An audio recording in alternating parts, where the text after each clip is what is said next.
Sabe aquela história, sabe aquele tema, aquele título que você lê, pensa qualquer coisa e logo de cabeça vem uma música, vem aquele...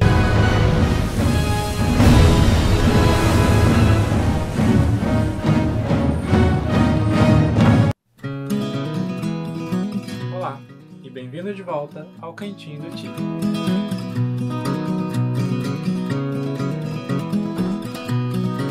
Então, gente, voltando para temáticas de vídeo, para temática de história, enfim, coisas que o Titi gosta, coisas que o Titi tem uma paixão muito grande. Hoje vai ser mais uma delas, porque nós vamos falar sobre uma das obras de Victor Hugo, Os Miseráveis. Esse bonitão aqui, esse livro aqui, lindo, essa história é linda, sou um pouco suspeito de falar. E de início pode ser que ele assuste, porque estamos falando do famigerado calhamaço. Essa belezinha aqui conta a história de um dos meus musicais favoritos.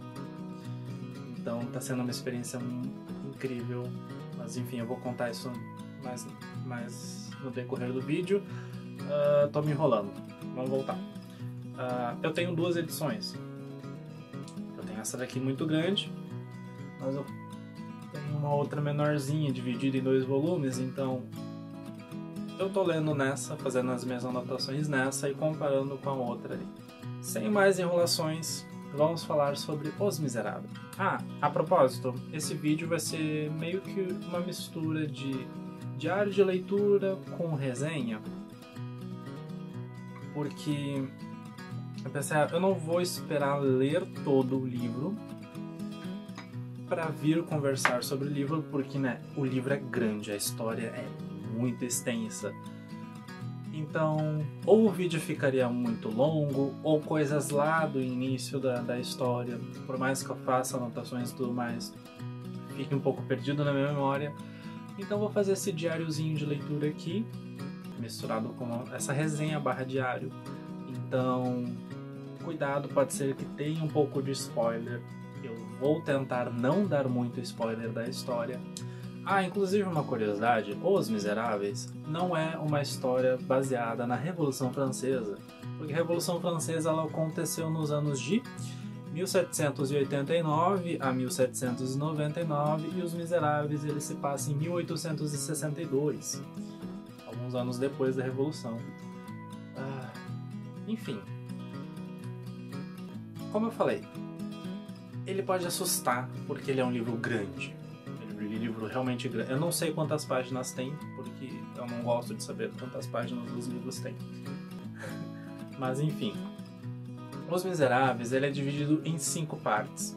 Cada parte é dividido em livros e cada livro é subdividido em capítulos. Confuso? Talvez, mas a gente consegue entender. Então fica um pouco mais fácil a leitura. Porque, por exemplo, eu tô fazendo uma leitura coletiva desse livro e em cada mês a gente está se propondo a ler uma parte. Então, no mês que se passou, a gente leu a parte primeira, que é a parte da Fantine, que é o que a gente vai conversar hoje. De fato, a gente conseguiu se organizar durante o mês inteiro e não foi uma leitura cansativa, não foi uma leitura pesada. Eu consegui manter outras leituras simultâneas tranquilamente, então é uma experiência que está realmente valendo a pena, mas enfim, vamos voltar. Essa primeira parte, intitulada Fantine, nós vamos ter a apresentação de vários personagens. Inclusive, essa história ela é a história sobre o povo. É uma história do povo, contando sobre as pessoas daquela época, sobre como as pessoas viviam em sociedade naquela época, e principalmente as pessoas que eram menos afortunadas, as pessoas mais pobres. Naquela questão hierárquica, eram aquelas pessoas bem abaixo da sociedade. Então a gente vai conviver com essas pessoas e conhecer um pouco mais sobre a história delas. E é muito interessante porque sim, o autor ele utiliza de fatos históricos que aconteceram naquela época. Então a gente vai passear entre ficção e fatos reais. e realmente fica uma história muito linda, uma história muito boa, uma história muito densa às vezes. Mas vamos lá. Bom, como eu comentei, nós vamos ter a apresentação de vários personagens. E a história ela vai abrir apresentando o Bispo de Digne, o Sr. Myrrell, e a gente consegue ver nesse personagem a personificação de uma pessoa totalmente cristã, não somente nas suas palavras, mas também nos seus atos. A gente vê nesse personagem toda a integridade dele e eu acho muito incrível, talvez eu vou me repetir isso ao longo do vídeo, mas eu acho muito incrível a forma como o autor constrói os personagens. Ele dedica um tempo para isso e não que isso de alguma forma fique pesado ou cansativo durante a leitura, não. Ao menos a mim me cativou bastante e me deixou cada vez mais interessado pela história. Mas enfim, a gente vê toda a descrição do bispo, a forma como ele age com as pessoas, a forma como ele está sempre disposto a ajudar, está sempre com a mão estendida para quem precisa de ajuda. A gente realmente não vê uma pessoa, a gente não vê hipocrisia nele, como eu falei, a gente vê um homem íntegro, um ser humano com falhas, como todos nós, mas a forma como ele trata uma pessoa menos afortunada é a mesma forma como ele vai se tratar como uma pessoa da mais alta sociedade. Eu acho isso muito incrível, a forma como o autor construiu cada personagem. Enfim, em um dos momentos, ele descreve da seguinte forma. Cadê? Aqui. Há homens que trabalham na extração do ouro, mas Dom Bienvenu, o bispo, ele trabalhava na extração da piedade. Consegue captar a essência que o autor consegue dar para os personagens? O bispo ele tinha muita fé nas pessoas, que independente da forma como ela fosse criada ou da sua posição social, ele sempre acreditava que as pessoas podiam e também deveriam exercer a caridade, a piedade para as outras pessoas. Tanto é que o autor ele também descreve toda a questão da sua divisão de bens. Ele era uma pessoa, apesar de ser um bispo, e naquela época os bispos eles eram pessoas extremamente bem afortunadas, ele se detinha a realmente viver com o necessário. E tudo aquilo a mais que ele tinha, tudo aquilo a mais que ele ganhava, ele dividia entre todas as pessoas para que as pessoas conseguissem viver e sobreviver os tempos difíceis daquela época. Gente, é tão lindo de ler essa história e parece tão irreal que algo assim aconteça. Após a apresentação do bispo, nós vamos ter a inserção de um outro personagem, o Jean Valjean, e a gente vai acompanhar toda a história de vida dele também. Ele era um jovem que vivia com a sua irmã, cuidava dela e da sua família, dos seus filhos. A gente vê toda a simplicidade e humildade dele. Enfim, a gente vai acompanhar toda a história dele até que, em um momento, num ato de desespero de conseguir alimentar a sua família, ele acaba sendo preso e passa 19 anos preso nas galés. 6 anos preso por ter roubado um pedaço de pão, os demais anos porque ele tentou fugir. E após esse período que ele sai da prisão, após esses 19 anos preso, a gente vê todo o preconceito e toda a dificuldade que ele tem de se inserir na sociedade novamente. Porque as pessoas, ao verem aquele pedaço de papel amarelo, aquele passaporte, elas já julgavam ele como uma pessoa extremamente perigosa e simplesmente todos viravam as costas para ele. A gente vê ele tentando simplesmente conseguir um abrigo para dormir aquela noite, porque ele já estava dias e dias viajando. Ele só queria um abrigo, poder comer e se alimentar de alguma forma. E ele não estava pedindo favor, ele tinha como pagar por aquilo. Mas por ele ter aquele pedaço de papel, as pessoas não ajudavam. Até que na sua jornada de muitos nãos, e pessoas com medo, pessoas assustadas, porque né, ele foi preso ainda jovem. Na verdade eu não lembro agora a idade certa dele, mas enfim, ele foi preso, passou 19 anos preso. Então a sua fisionomia, a sua aparência não era das mais bonitas, não era das mais belas. Mas enfim, isso não justifica. Depois de muito tempo, ouvindo muitos nãos, e isso eu acho muito interessante, a forma como o autor não só constrói a história, mas ele vai interligando a história dos personagens. Porque em um dado momento, Jean Valjean ele encontra com um bispo e pensando que novamente ele já chega se apresentando para o bispo, eu fui preso e tudo mais, mas eu tenho como pagar, eu posso ficar em qualquer canto, em qualquer espacinho, ou qualquer comida, por mais simples que seja.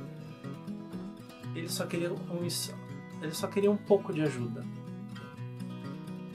E ele é surpreendido pelo bispo, porque ele não só ele recebe o Jean Valjean, ele acolhe ele como se fosse um amigo, um hóspede da mais alta sociedade. Ele trata ele como igual, ele coloca ele assentado à mesa junto com o bispo, com as outras mulheres também, e elas muito assustadas, mas enfim, o bispo sempre muito íntegro e muito... fugiu a palavra. Ele não virou as costas pro Jean Valjean. Gente, é tão lindo de ler essa história, meu Deus do céu. Ele realmente... ele se surpreende com a atitude do bispo, porque ele fez muito além do que ele pediu. Mas enfim, seguindo na apresentação dos personagens, que eu tô me contendo para não avançar e dar algum tipo de spoiler, nós vamos finalmente conhecer a Fantine.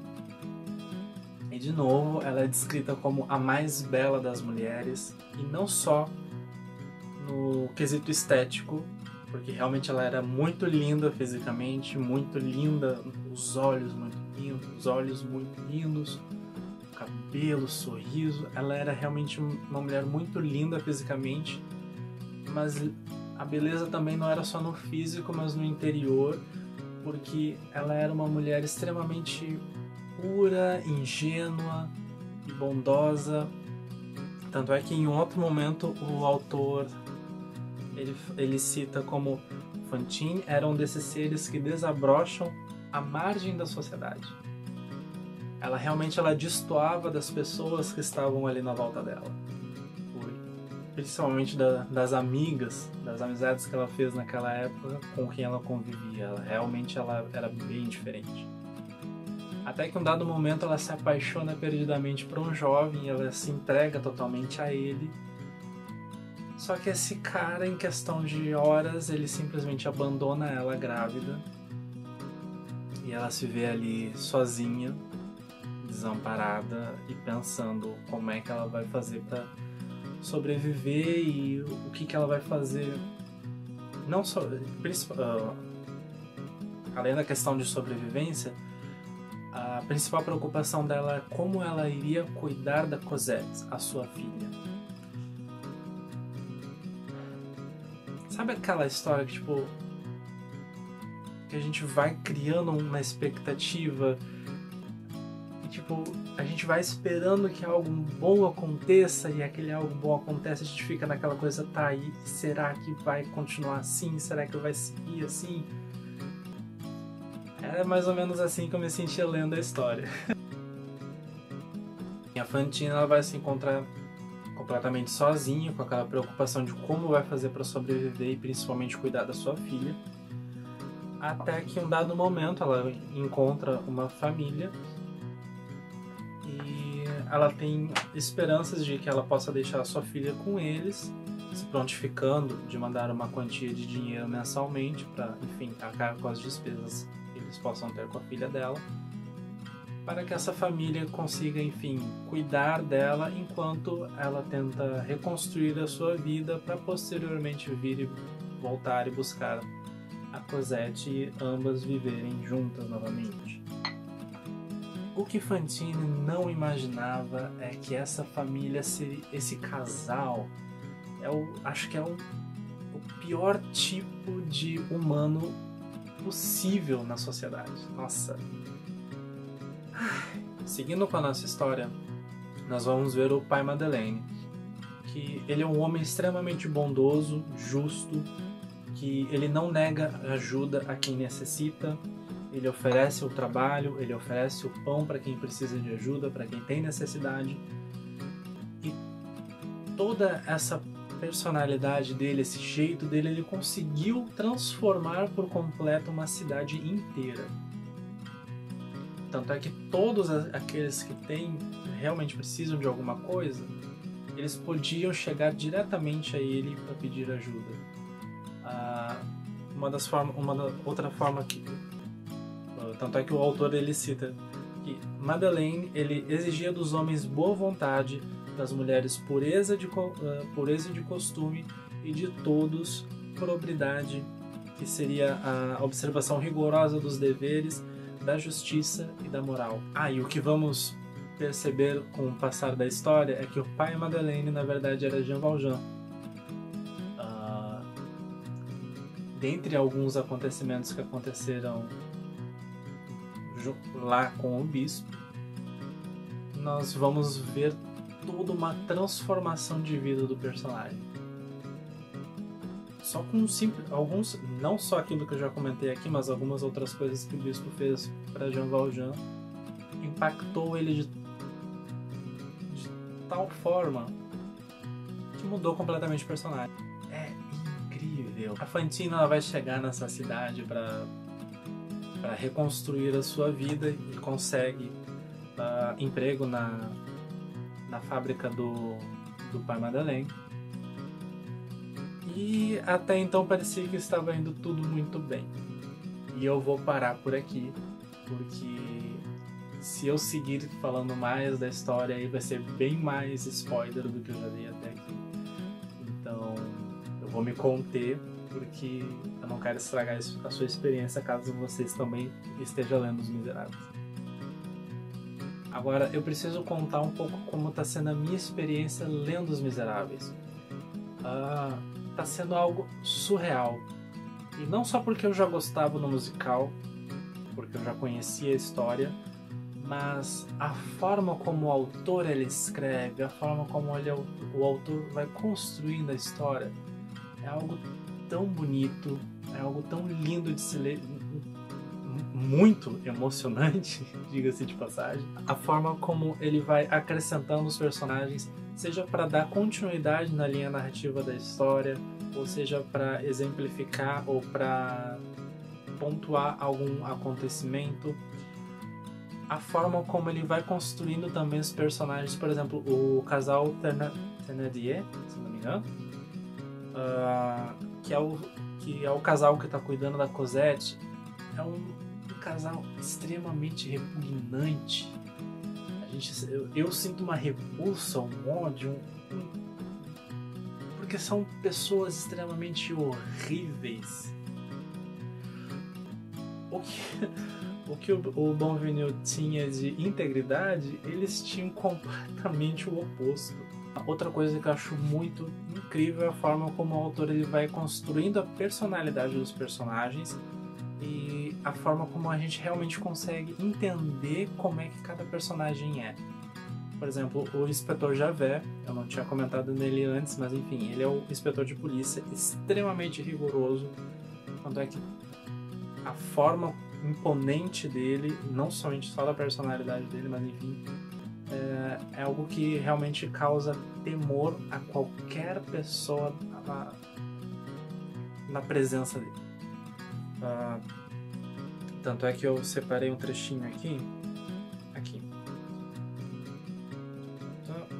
Os camponeses têm a convicção de que em todas as ninhadas das lobas há um cão que é morto pela mãe, porque se assim não fosse, depois de crescido, mataria os irmãos. Deem uma face humana ao cão, filho da loba, e terão Javé. Consegue captar a essência do que é esse personagem? Não é à toa que realmente é um personagem muito temido por todos, inclusive por Jean Valjean. Aliás, a forma como o autor ele escreve a história, ele desenvolve a história dos personagens. Por exemplo, o Jean Valjean, um esforçado, viveu anos preso, de um homem esforçado, não é esforçado de uma pessoa esforçada, enfim, é um esforçado, que é como eles citam no livro. Preso nas galés, se tornou o prefeito, o maire, le maire, de uma cidade. Ele conseguiu transformar toda uma cidade. Ele se tornou um homem muito respeitado, um homem extremamente bondoso e admirado por alguns, e muito, mas muito criticado por tamanha bondade. As pessoas sempre desconfiavam que, gente, tem algo de errado com essa pessoa. Enfim, eu tô me controlando para não dar spoiler. Quase saiu um agora. Ler Les Mis, ler Os Miseráveis tem sido uma experiência incrível, tá sendo algo muito, muito bom mesmo, porque a história é muito linda, apesar de muito triste em alguns momentos. É impossível não se emocionar, tem diversos e diversos momentos eu lendo, os meus olhos estavam marejados, ou então eu estava literalmente arrepiado lendo aquela história. É uma história em vários momentos densa, que a gente demora um tanto para digerir tudo aquilo, mas realmente eu estava conversando com um amigo meu que Victor Hugo, junto com o Zafón, está se tornando um dos meus autores favoritos. Eu estou realmente apaixonado pela forma como esse autor escreve, a forma como a história está se construindo. Enfim. Sem falar em todo o aprendizado, não é à toa que o meu livrinho aqui, ele não sei se vai dar para focar, mas não é à toa que o meu livro ele tá todo cheio já de post-its e marcações, porque, enfim, tá sendo um grande aprendizado e uma grande experiência ler Os Miseráveis. Enfim, eu quero agradecer a sua companhia até aqui comigo. Aquele nosso esqueminha de sempre. Se você tá gostando do conteúdo aqui, deixa o seu joinha, conversa aqui comigo embaixo nos comentários se você já leu Os Miseráveis ou o que você tá achando de acompanhar essa jornada. Aliás, se você ainda não é inscrito no canal aqui no cantinho, se inscreve aqui embaixo, ativa o sininho para não perder os próximos vídeos também. Acompanhe a gente lá nas nossas redes sociais. Lá no Instagram do Cantinho a gente tem um pouco os bastidores daqui, enquete sobre os vídeos, diários de leitura também.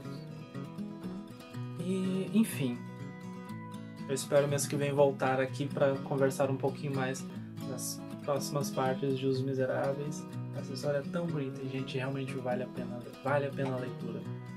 Não se assuste por causa... Aliás, desculpa voltar. Eu falei que eu tinha 12 edições, né? Eu tenho o volume único da Martine Claret, que ele é um livro lindíssimo e a tradução dele é muito boa também. Mas eu escolhi ler nessa da Nova Fronteira, que ela vem nesse box aqui e ela é dividida em 2 volumes, então fica um pouco mais fácil o manuseio. Aqui tá o outro.